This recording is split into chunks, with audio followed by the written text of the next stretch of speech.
বর্তমানের social viral content creator কাফি, আপনারা তাকে সবাই চিনেন। বাংলা একটা প্রবাদ আছে, করাত আসতেও কাটে যাইতেও কাটে, কাফি কিন্তু তার মধ্যে একজন। আসসালামু আলাইকুম, আমি আশিকুর রহমান আছি আপনাদের সাথে। আজকে কথা বলতে চাচ্ছি বইমেলার গল্প নিয়ে এবং কাফির গল্প। সোশ্যাল মিডিয়াতে আপনারা গত 2 দিন যাবৎ দেখতে পাচ্ছেন যে পরিমাণে ভাইরাল হচ্ছে যে কাফি, তিনি আসলে কাফিকে আমরা মূলত একজন ভালো কন্টেন্ট ক্রিয়েটর হিসেবে চিনতাম। দ্বিতীয়ত উনি ভালো ভাইরাল হতে শুরু করে আমাদের ছাত্র আন্দোলনের মধ্যে থেকে। ছাত্র আন্দোলনে ছাত্রদের পাশে ছিল বিদায় তাকে সবাই সোশ্যালে ভালো রেসপেক্ট করতো। এখন কথা হচ্ছে যে একটা রেসপেক্টের জায়গা থেকে যদি সে আবার মানুষকে ছোট করে দেখে, সেটা কিন্তু আসলে কল্পনার বাইরে।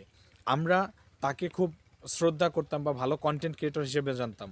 আপনারা গতকালকে যে ঘটনাটা দেখেছেন যে কাফি তিনি বইমেলাতে তার একটা স্টল আছে, সে বই লিখেছেন এবং সে একজন লেখক।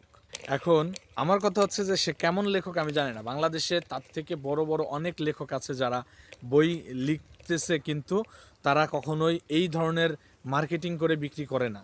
আমার মনে হয় তাকে যদি প্রশ্ন করা হয় যে আপনার বইতে আপনি কি লিখেছেন, সে উত্তর দিতে পারবে না। কথা হচ্ছে যে আপনি প্রাক্তন বিক্রি করে খাবেন, এইটা তো সোশ্যাল মিডিয়াতে হতে পারে না।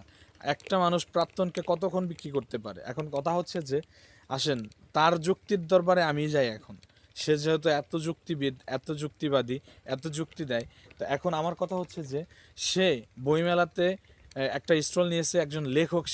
সে যদি লেখক হওয়ার পরে তার গুরুত্ব কতটুকু, একটা লেখকের গুরুত্ব কতটুকু হতে পারে? একটা লেখক মানে হচ্ছে সে গুরুজন, একজন শিক্ষক ছাড়া কখনো লিখতে পারে না।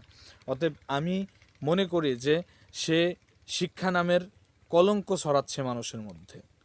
যদি এইভাবে চলতে থাকে, মানুষ শিক্ষার দিক থেকে একসময় মুখ ফিরিয়ে নেবে। যে একজন লেখক হয়ে যদি এই কাজ করতে পারে, একজন ধর্ষক হয়ে কি করতে পারবে না? আপনাদের কাছে আমার প্রশ্ন। গতকালকে আমি কয়েকটা ভিডিও কাফির দেখেছি। কাফি কি করতেছে যে ছেলেরা তার সাথে ছবি তুলতে গেলে সে অ্যাকসেপ্ট করতেছে না, ঠিক আছে, সে অ্যাকসেপ্ট করতেছে না। অথচ একটা মেয়ে যদি তার পাশে এসে জাস্ট হাই বলে, সে মরিয়া হয়ে পড়তেছে। আপনারা দেখেন এই ছেলেটা আধা ঘন্টা দাঁড়িয়ে আছে ওর সাথে একটা সেলফি তোলার জন্য, অথচ তাকে ভেলো না দিয়ে একটা মেয়ে আসা মাত্রই তার সাথে সেলফি তোলা নিয়ে ব্যস্ত হয়ে গেছে। একজন কন্টেন্ট ক্রিয়েটর কখনো এইটা হতে পারে না। আপনার ভিডিও কি শুধু মেয়ে মানুষ দেখে? না, আপনার ভিডিও মেয়ে ছেলে উভয় দেখে। অতএব আপনি শুধু মেয়েদেরকে প্রাধান্য দিবেন, ছেলেদেরকে প্রাধান্য দিবেন, এটা তো হতে পারে না ভাই।